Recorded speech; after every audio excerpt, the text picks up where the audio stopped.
Stupid quick little video. I was just running out of rope. Uh, Luckily,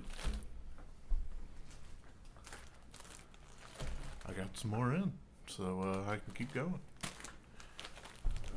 Right now, working on the CJRB Kicker. I did record a video explaining my annoyance at where this lock is placed, but whatever. Right now, I do have it at 250 cuts, and yeah, it's getting a little ragged, but it's still slicing paper just fine. So yeah, I suppose I should do some more cutting, huh? Get my nice little glove on for extra comfort.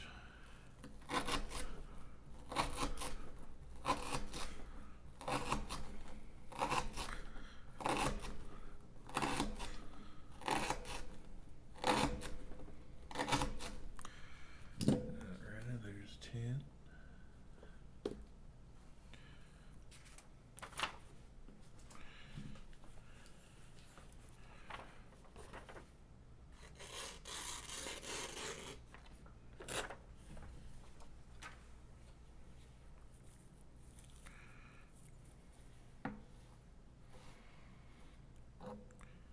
Yeah, I do my best not to actually drag the edge along this thing, because, you know, it can cause undue tear and rolling of the edge. So I do my best not to.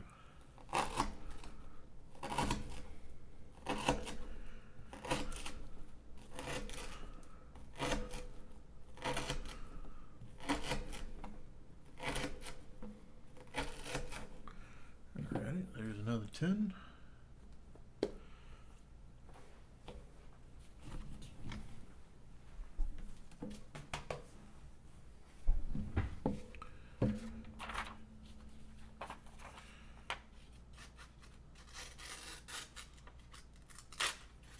Ooh, interesting.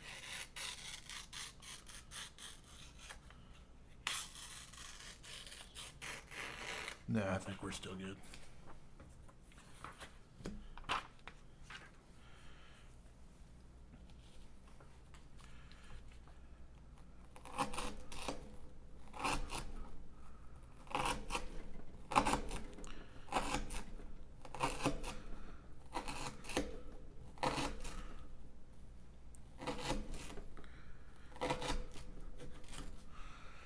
Alrighty, that is certainly going to be the end of that rope.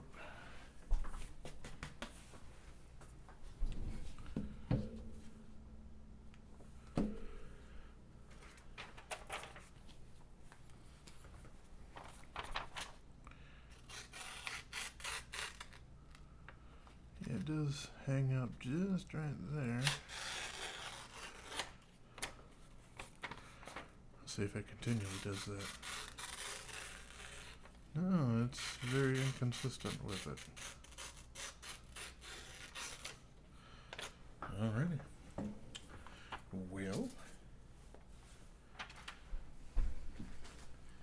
that means I'm getting another 100 feet of rope out. I don't want to use that to cut absolutely anything else than what's going to be used for cutting the rope, just so it doesn't skew any results. So I'll just grab another knife here. I have a whole bunch of Tucson's laying around over here for, you know, queuing up for reviews and whatnot.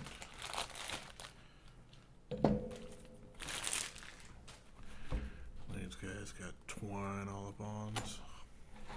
So maybe a less thick blade would have been a little better idea, but too late.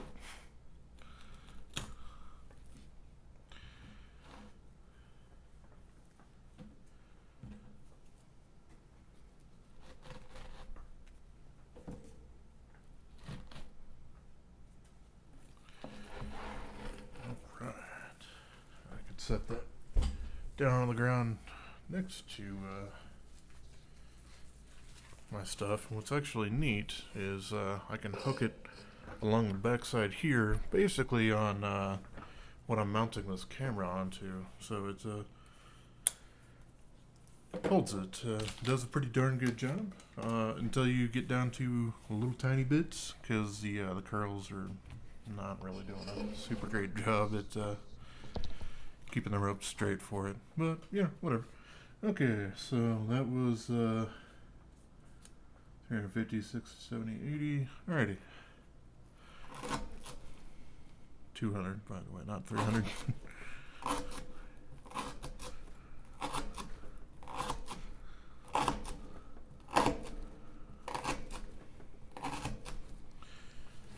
Alrighty.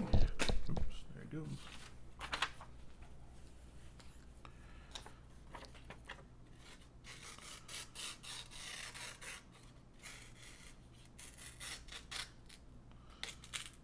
Yeah, it does get a little ugly. I can see, basically, I don't know if it's, well, the light shows it to me that there's a shiny spot there. That's generally not what you want to see, but,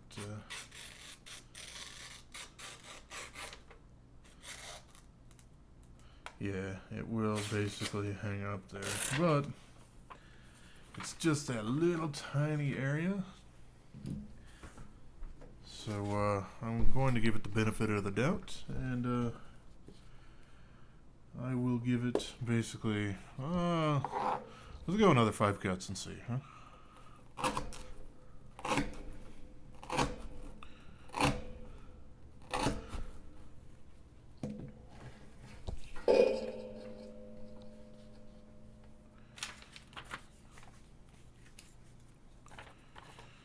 Alright, and we'll go back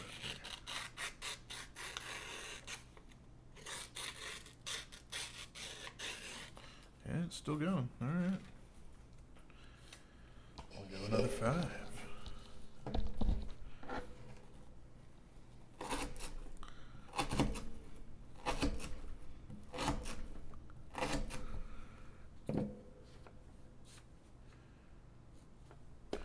So that does hit it at 300 here.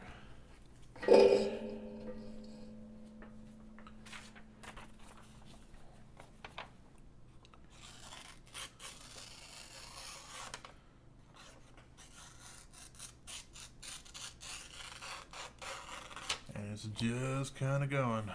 Alrighty. So I shall continue on.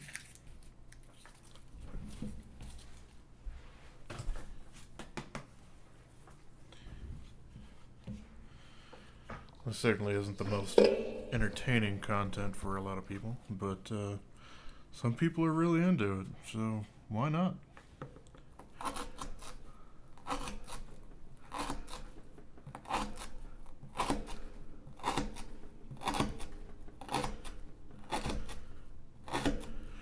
There, another 10.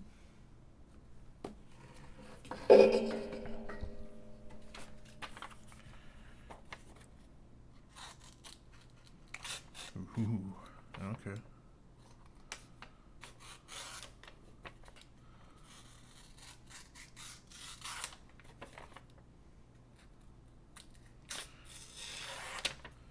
Yeah. Yep, I'm gonna go ahead and call it there.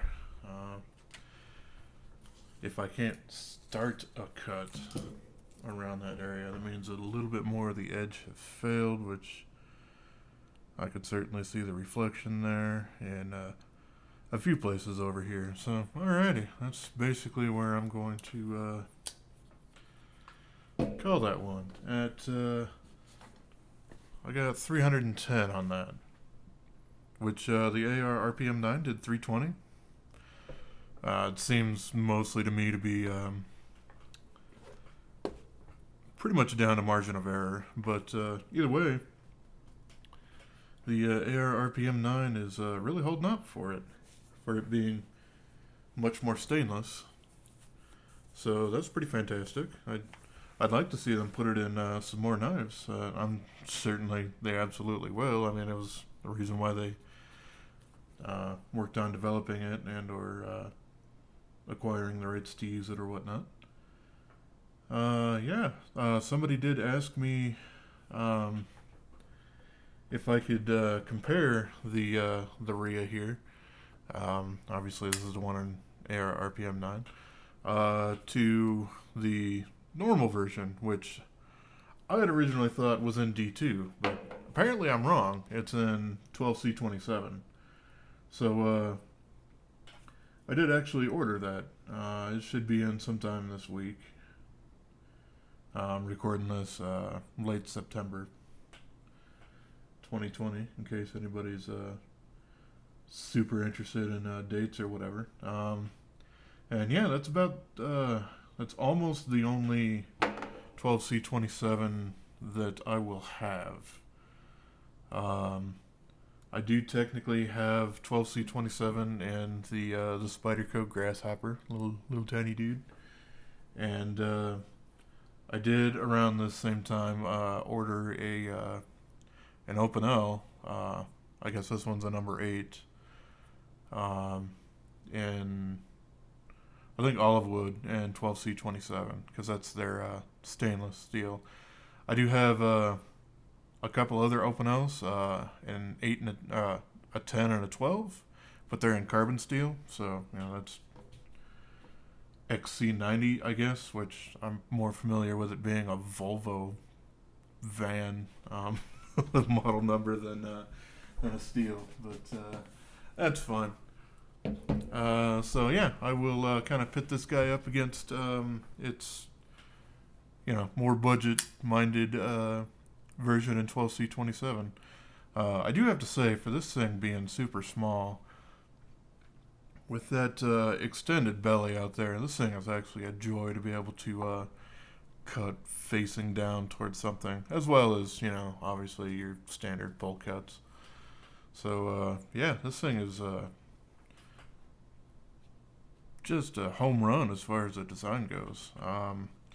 My only complaint, I guess, is you can see just kind of barely that they do shadow box it a little bit, so the scales don't quite match up with the liners. And I know that's a design decision. I'm just not super into it. I would rather have that extra area for my giant ass thumb to be in. But, whatever. It's still a really attractive gentleman's carry kind of knife with really fun action. And I wish there was just a little bit more on that, but whatever. I'm nitpicking, and this wasn't even about this knife anyway. So yeah, the next cut test that I'm going to do, I would like to do a 14C28N from Tucson, since I have quite the bevy of choices that I can do with that. Let's see.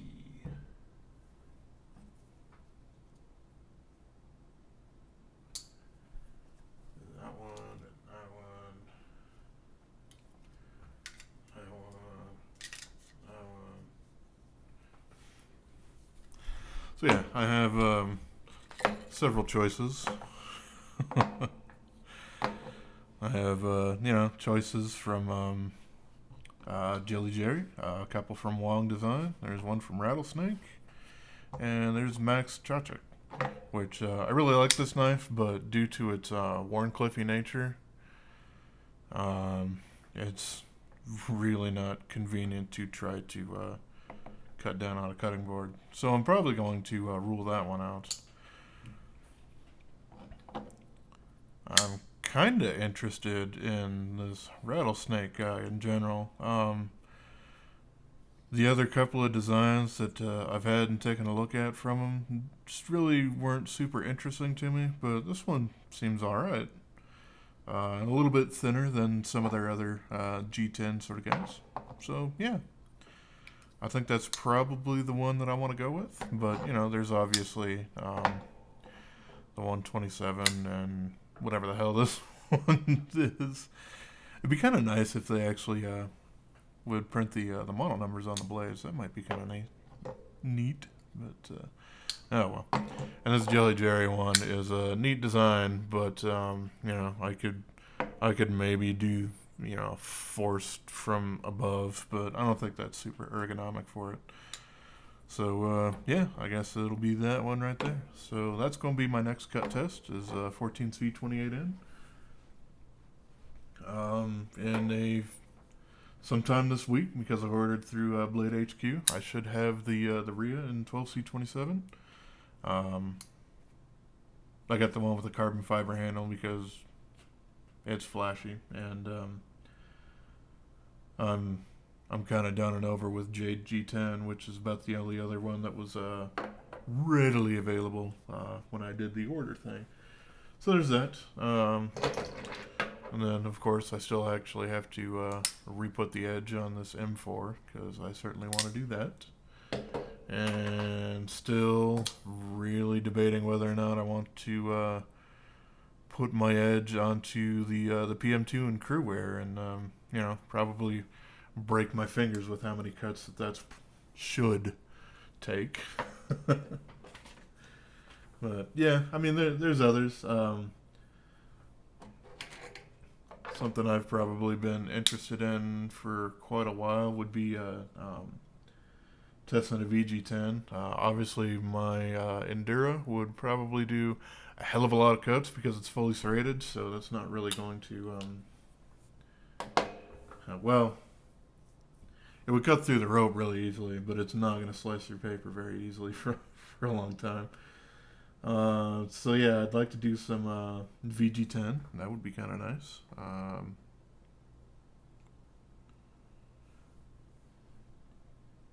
And yeah, I got SK5s that I want to do, and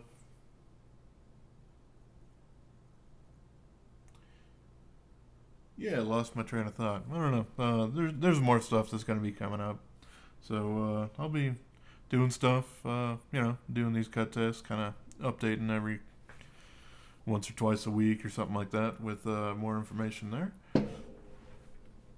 So yeah, if y'all have any kind of interests or anything that you might want to request, I'll see if I can't do it. Obviously, my pockets are not wide, so picking up the standard RIA wasn't all that bad because it was $35 or something. So that's fine. But looking at any of the exotics or mid-techs or whatever, I probably can't afford that. Not on my QA wages. So yeah, this is fun, and I'm more interested in general with budget knives. Basically, what you can get for your money, because man, I do remember back in the early 2000s when I was working in a cutlery shop, and we had like the cheap shelf where someone was like, I just want a pig sticker, or something like that. It would be like, well, here you are. Here's the gas station kind of knives that probably will fall apart on you, sort of thing. And they were still like $20-25, and man, what you can get for that price these days is just phenomenal. So that's mostly where my interest is. I mean, obviously, I do still like my Spydicos and my Benchmades and all that sort of stuff, but these guys have a little bit more of my interest, just due to how much value you get for your money. So that's where I'm gonna at least stay for now. Obviously, if things do change, then sure, I will start getting a hold of some more expensive knives. But yeah, man, I can just ramble on, and it's terrible. I should really think about cutting these down. Anyway, as always, hope you have yourself just a wonderful rest of your day, yo.